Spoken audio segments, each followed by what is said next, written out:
Prayer, దాని గురించి మనం ధ్యానించాము. ఇప్పుడు రెండవది విశ్వాసము లేక నమ్మకము, దాని గురించి మనం ధ్యానించబోతున్నాం అన్నమాట.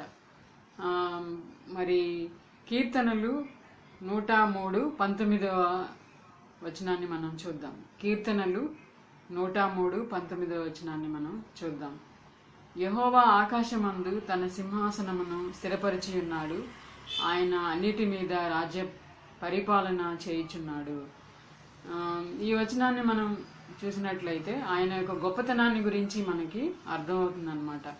ఎప్పుడు మనం దేవుని నమ్ముతాము అని అంటే, దేవుడు మనకి బాగా తెలిసినప్పుడు, ఆయన్ని మనం ఎరిగినప్పుడు ఆయన్ని మనం నమ్ముతాం అన్నమాట. ఇప్పుడు ఎవరైనా వచ్చి మనల్ని అడిగారు అనుకోండి, నువ్వు నన్ను నమ్ముతున్నావా అని అడిగినప్పుడు ఆ వ్యక్తి గురించి కనుక మనకి బాగా తెలిసినట్లయితే yes I believe in you, నేను నిన్ను నమ్ముతున్నాను అని చెప్పొచ్చు అనమాట. అది లేకుంటే ఆ వ్యక్తి గురించి నీకు ఎక్కువగా తెలియకపోతే నువ్వు నమ్మే స్థితిలో ఉండవు అనమాట. You cannot believe in him అన్నమాట, ఆ పర్సన్ ఎవరైనా అయినప్పటికి కూడా.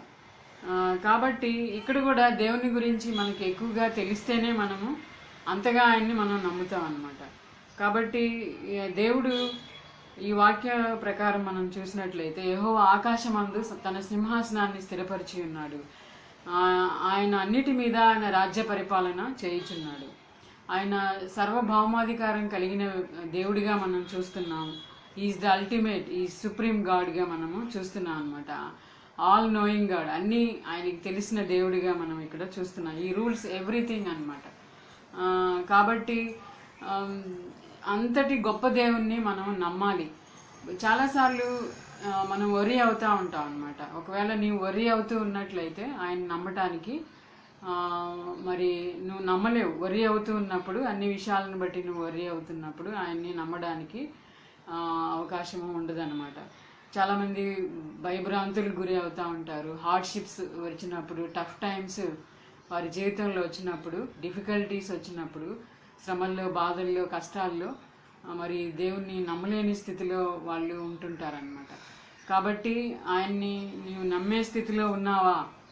మరి గాడ్లీ లైఫ్ అని అంటే ఏమాత్రం కూడా పాప జీవితాన్ని నువ్వు కంటిన్యూ చేయకుండా, మరి పరిశుద్ధత కలిగి నీతిని అనుసరించుచు మరి ఆయనకు లోబడి మరి ఆయన చిత్తాన్ని జరిగించడానికి నీవు ఇష్టపడే వ్యక్తివిగా ఉంటావు.